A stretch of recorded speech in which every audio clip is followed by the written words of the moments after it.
번째 이제 하절 자체가 이렇게 보는 게 수인데, 이제 포괄적인 개념으로다가 이렇게 하절에는 이제 수가 개입되고 개입되지 않는 거의 차이점은 어떤 개념이냐면, 하절이라는 자체는 아까도 저는 뭔가 이슈가 되고 테마가 되고 사회의 주도적인 향방이라 그랬잖아요. 모든 걸 오픈해 갖고 드러난다 그랬잖아요.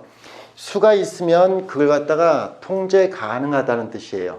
수 같은 경우도 사오미라고 하는 중심에서 개수가 역할하는 거는 이 사오까지는 괜찮은데, 임수 같은 경우는 오미에서 개입해야 돼요. 수와의 균형은 이렇게 맞춰줘야 된다, 이런 뜻이에요.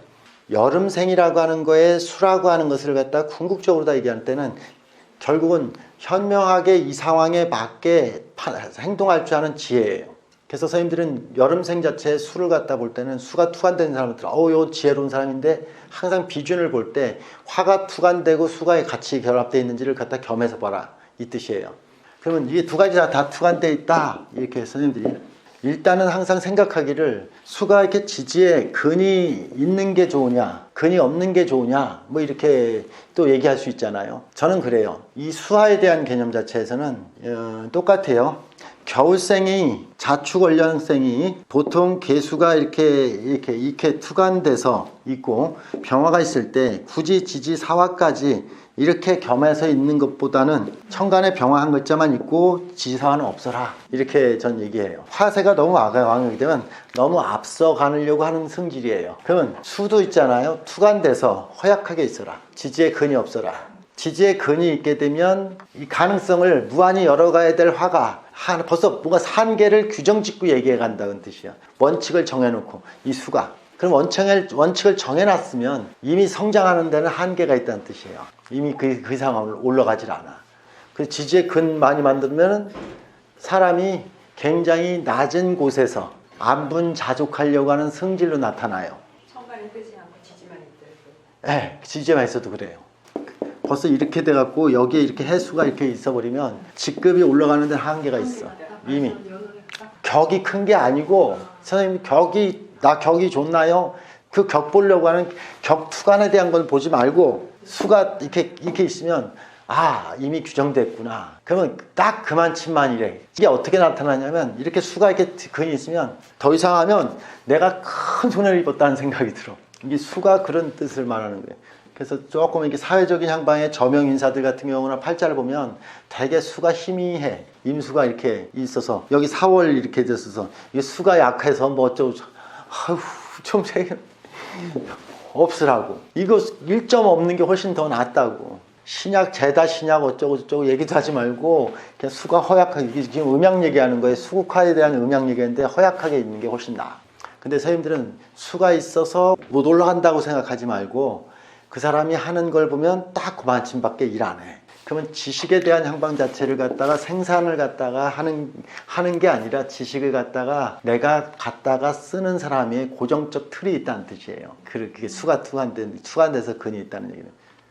금생수가 안 되고 이렇게 수가 있는 분들이 한 직종으로 오래 가요. 한 직종과 직장까지 변동을 이렇게 크게 하지 않으려면 근이 있으면 돼.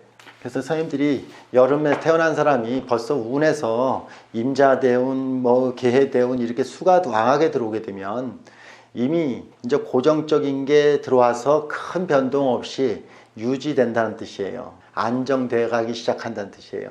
화 입장에서 얘기할 때니까 은퇴라고 얘기하고, 퇴직, 은퇴, 낙향 이렇게 얘기하는 거지, 기본적으로는 이게 실리적인 것은 굉장히 안정된다는 뜻이에요.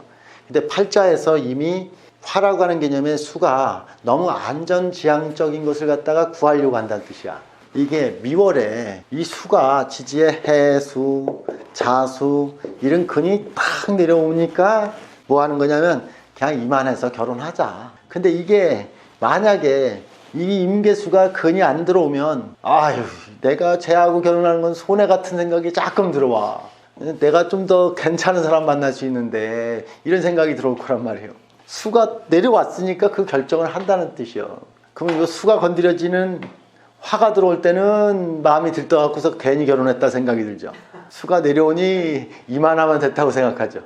마음을 갖다가 우리는 읽는 거잖아. 요 시기가 되면 그만한 마음을 놓겠구나. 사람의 야망과 야욕이 전혀 나오지 않는다는 뜻이요. 화는 어떻게 살아야 돼? 선생님들이 여기서부터 여기까지 설명해서 또 잊어먹는 게 화는 어떻게 살아야 돼? 끝까지 열심히 땀나고 살아야 되잖아. 근데 여기서 벌써 수가 들어오니까 벌써 이만하면 됐지 않아? 이런 생각을 한다고. 그 한계를 규정 짓는 거로다 수를 보는 거라고. 어쨌든 수가 왕해지면 이렇게 낮은 직급으로 자꾸 가려고 하고 목생화가 돼야지 높아지려고 하는 거고, 이런 개념에 대해서 좀 선생님들이 정립 좀 해라고 수를 갖다 얘기해 본 거예요. 예. 그래서 이 금이라는 자체 같은 경우도 똑같이 이제 이렇게 사오미루절기나 화가 있는데, 금이 있다는 얘기는 내 방법대로다가 내가 편의적인 세팅을 하는 걸 말하는 거예요. 기업체 사장님들 팔자들은 수가 있으면 현실을 갖다 잘 유지시킬 수는 있어도 선도력은 없다. 선도력은 금이 있어야 선도력을 갖고 있다. 사장님들 팔자는 10년, 20년을 갖다 내다보고 결정을 내려야 될 거 아니에요. 그 결정을 내리는 건 금이 한다고. 근데 그게 성공할 수 있는 확률은 대단히 적으니까 금이 있고 수가 개입되는 거라고. 아까 오미월령생에 금이 있고 수가 있어야 된다고. 그게 그 사람이 선도력을 가진 것이 먹히는지 먹히지 않는지를 자기가 아는 사람이 있고, 수가 없이 그냥 한 사람들은 실수할 공산이 상당히 높아. 이렇게 생각하는 거예요. 사오월생의 이게 금생수는 수가 있고 금생수를 갖다 수원하는 거고, 오미월생은 금이 있고 수가 개입돼야 돼. 선도력을 먼저 하고 거기에 수가 개입돼야 돼.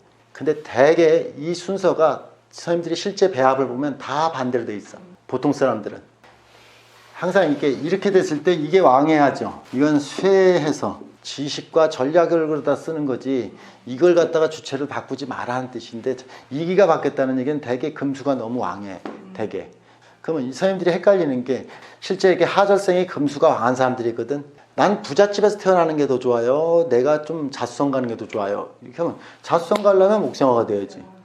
근데 금수가 왕하면 부잣집에서 태어났잖아, 그냥 적당히 살면 되잖아, 그만 침해서 이렇게 뭔가 있는 속에서 유지하면 되잖아.